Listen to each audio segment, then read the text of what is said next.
Bismillahirrahmanirrahim. Assalamu alaikum dear students. Welcome to the online classes. Today is our 51st lecture of mathematics of grade 5. Dear students, I hope आप सब लोग खैरियत से होंगे और हमने जो है यूनिट नंबर 1 का ग्रैंड टेस्ट ये होगा जो था वो सब बच्चों ने अपनी नीट नोटबुक पर जो है बैक साइड पे कर लिया होगा।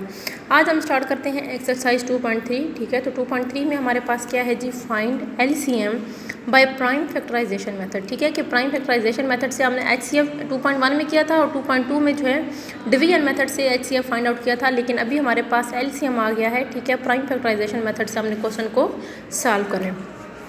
तो वैल्यूज़ हैं आपके पास 20, 25 एंड 50।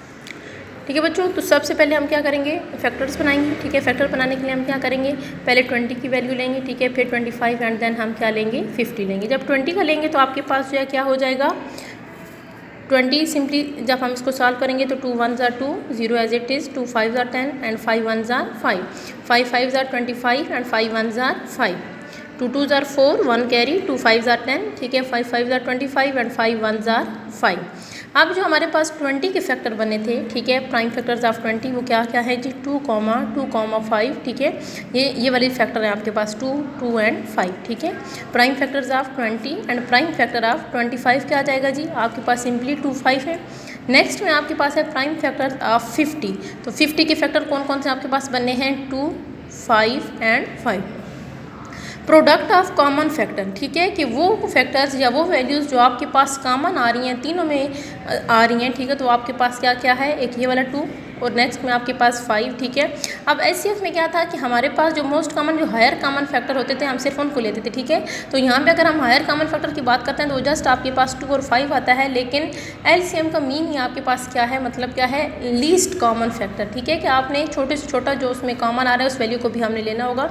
तो एक आपके पास ये 2 कॉमन आ रहा था, तो साथ 5 भी कॉमन आ रहा है और साथ अगला 5। अब इन तीनों वैल्यूज़ जो आपके पास हैं ये क्या होगा, इनका जब हम प्रोडक्ट लेंगे तो क्या बनेगा, 5 2s are 10 और 10 5s are 50। Non common factor में आपके पास जस्ट 1 वैल्यू जो कॉमन नहीं आ रही थी वो जस्ट ये ऊपर वाला 2 है। ठीक है, तो वो 2 हम एज इट इज़ लिख देंगे।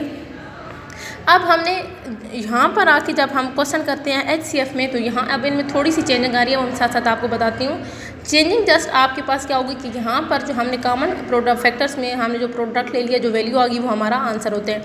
लेकिन एचसीएफ में क्या होता है कि कॉमन और नॉन कॉमन दोनों को हमने मल्टीप्लाई करवाना है। ठीक है, एलसीएम में दोनों को मल्टीप्लाई करवाएंगे और फिर क्या होगा, product of common and non common factor. Product का मतलब क्या होता है जी, मल्टीप्लाई करवाना। ठीक है, product of common and non common factor is equal to क्या होगा, कॉमन कौन से थे 50 और नॉन कॉमन कौन से थे 2। तो 50 और 2 को जब मल्टीप्लाई करवाएंगे तो आंसर आपके पास क्या आएगा, 2 0s are 0 और 5 2s are 10। मीन्स एलसीएम आपके पास क्या आएगा, 100। Come to the next question. Next question है आपके पास 24, 54 एंड 120। ठीक है, first of all we solve 24 and make its factor. ठीक है, तो क्या होगा, 2 1s are 2, 2 2s are 4, 2 6 are 12, 2 3s are 6 and 3 1s are 3। Similarly when we take the value of 54, ठीक है, तो क्या होगा, 2 2s are 4, 1 carry, 2 7s are 14, 3 9s are 27, 3 3s are 9 and 3 1s are 3। इस तरह से हम आगे 120 की वैल्यू ले लेंगे। ठीक है, फिर प्राइम फैक्टर ऑफ 24, 54 एंड 120। तो इसमें से जो कॉमन वैल्यूज़ आ रही थी वो क्या क्या हैं, 2 2 के बाद फिर क्या आ रहा है, फिर अगेन एक आपके पास 2 था, फिर 2 था, फिर आपके पास 3 है। ठीक है,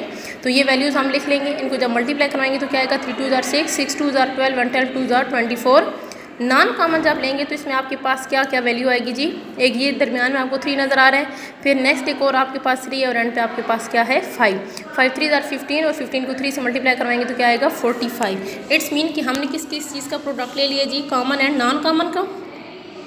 इसके बाद हम क्या करेंगे जी, सिंपली हमने एलसीएम के लिए क्या करेंगे, product of common factor is equal multiply by non common factor. ठीक है, एलसीएम का फार्मूला क्या है आपके पास, LCM is equal to product of common factor multiply by product of non common factor. ठीक है, तो जब इन वैल्यूज़ को हम मल्टीप्लाई करवाएंगे 24 मल्टीप्लाई बाय 45 तो आंसर क्या आएगा आपके पास 1080। ठीक है बच्चों, इसी तरह से आपके पास क्वेश्चन नंबर 3 है। अब इन क्वेश्चन पे हमारे पास सिंपली क्या होते हैं, 4 से 5 स्टेप हैं। फर्स्ट स्टेप में आपने क्या करने होते हैं, सिंपली फैक्टर बनाने होते हैं और ये फैक्टर बनाते वक्त आपने कोशिश करनी है कि छोटे से छोटे टेबल पे हम मिलें। ठीक है, जो सबसे छोटा टेबल है पहले उस पर 2 से स्टार्ट करें। ठीक है, अगर 2 पे हमारी वैल्यू सॉल्व नहीं होती तो हम 3 लेंगे, 3 भी नहीं होता तो 4 5 इस तरह से आपको सोन। ठीक है, ये 3 वैल्यूज़ पहला स्टेप आपके पास ये हो गया। सेकंड स्टेप में आपने क्या करना है जी, इन वैल्यूज़ को इस तरह से अलग-अलग जो फैक्टर्स हैं उनको आपने राइट करना है, फिर उनमें से जो कॉमन वैल्यूज़ आएंगी उनको साइड पे करना है और नॉन कॉमन को साइड पे करना है, ठीक है। और फिर क्या होगा, एंड पे आपने उनका प्रोडक्ट ले लेना है, तो मीन आपके पास जो आएगा, ठीक है, जो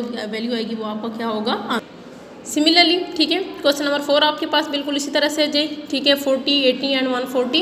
अब क्वेश्चन नंबर जो 5 है इसमें आपके पास 4 वैल्यूज़ आ रही हैं, तो 4 वैल्यूज़ को भी सेम आपने इसी तरह से सॉल्व करना है, ठीक है। फर्स्ट वैल्यू आपके पास क्या है, 24, 48, 72 एंड 96। 24 को जब हम सॉल्व करेंगे तो क्या बनेगा, 2 1 jar 2, 2 2 jar 4, 2 6 jar 12, 2 3 jar 6 and 3 1 jar 3। फिर इस तरह से हमने 48 को सॉल्व किया, फिर 72 को, एंड देन हमने 96 को जो है वो सॉल्व करेंगे, ठीक है। प्राइम फैक्टर ऑफ 24 करेंगे तो बच्चों आपके पास क्या आएगा, जो हमारे पास 24 के फैक्टर्स आए थे वो हमने लिखा है, ठीक है।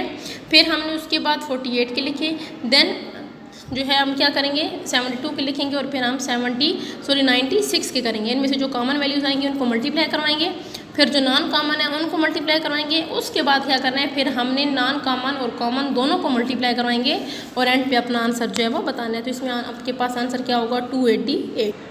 ओके स्टूडेंट, इसी तरह से आपके पास क्वेश्चन नंबर 6 है, ठीक है। तो क्वेश्चन नंबर 6 भी जो है वो सेम आपके पास इसी तरह से है, ठीक है।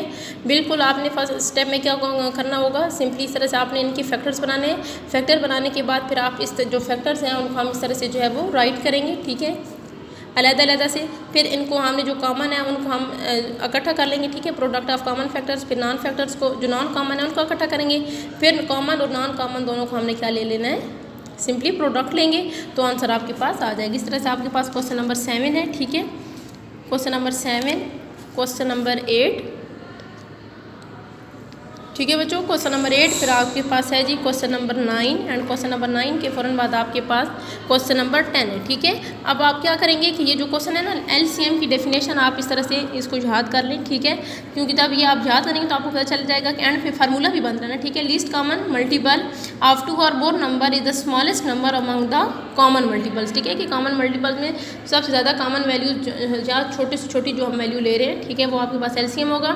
To find LCM by prime factorization, तो फार्मूला हमारे पास क्या लगता है जी, LCM is equal to product of common prime factor multiply by product of non common factor, ठीक है। तो इनको हम मल्टीप्लाई करवाते हैं तो आपके पास क्या आ जाता है, आंसर आता है, ठीक है। ये साथ डेफिनेशन भी जो है वो आप याद कर लें। ओके डियर स्टूडेंट्स, अल्लाह हाफिज़, keep smiling, have a nice day.